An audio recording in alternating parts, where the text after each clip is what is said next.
Salamata yurdum dolur gözlerim, bahçe pereveşi sükuta dalıp her yandan boylanır hatirelerim.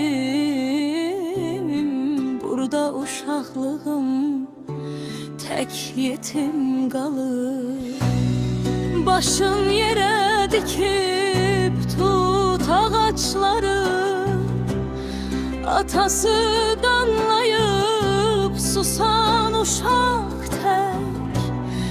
Bir yere tökür yarpaqlarını,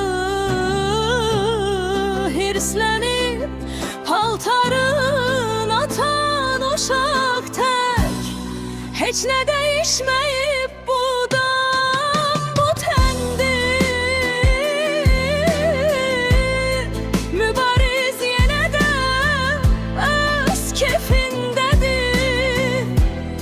Toyuqlar baxsata göy ot denleyir. Recebin həyəti öz yerindedir. Değişen atamın acı yokluğu, anamın gelmeyen ses sorağıdır.